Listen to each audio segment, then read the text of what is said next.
Narumpayu Neoskum, ka channel nam daki padba, ka briu nyotar.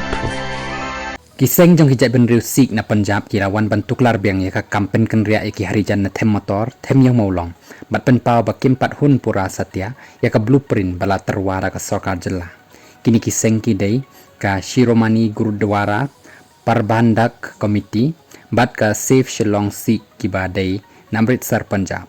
kani ka jingya kendo ka dei ka bala long halor ka jingtha jong ka sarkar jela labatha yu chief secretary ban IT ya ka kaipot halor ka jingmi haka jingya kendo bat kani ka kanhon halor ka rai jong ki baya dei bat ka blueprint jong ka sarkar ban pen kan ria iki long yeng na ka banta ban shim ya ka rai ba khadu halor kani ka kam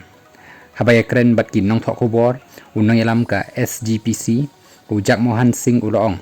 ka jingyalang ka long ka batte bhabat ni kermen baya ki jing e jong ki nong shong shnong ka them motor an sala ban pen bet no kham kloi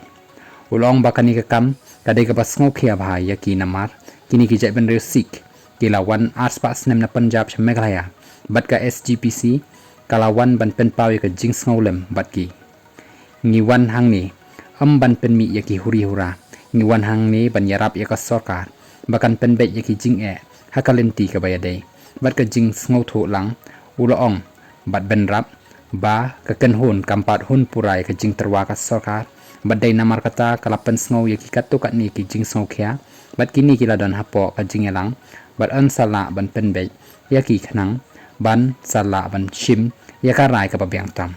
habakli ujak mohon ulakan taj ban batai yaki jing mi jong ka jing elang daga baong kani ka jing elang kadai shibenta jong ka jing yakren barang yat ngilapan sngau yaki jing sngau jong yi bat ngimpat la ban yatho ai shakila pasai kubor ya menta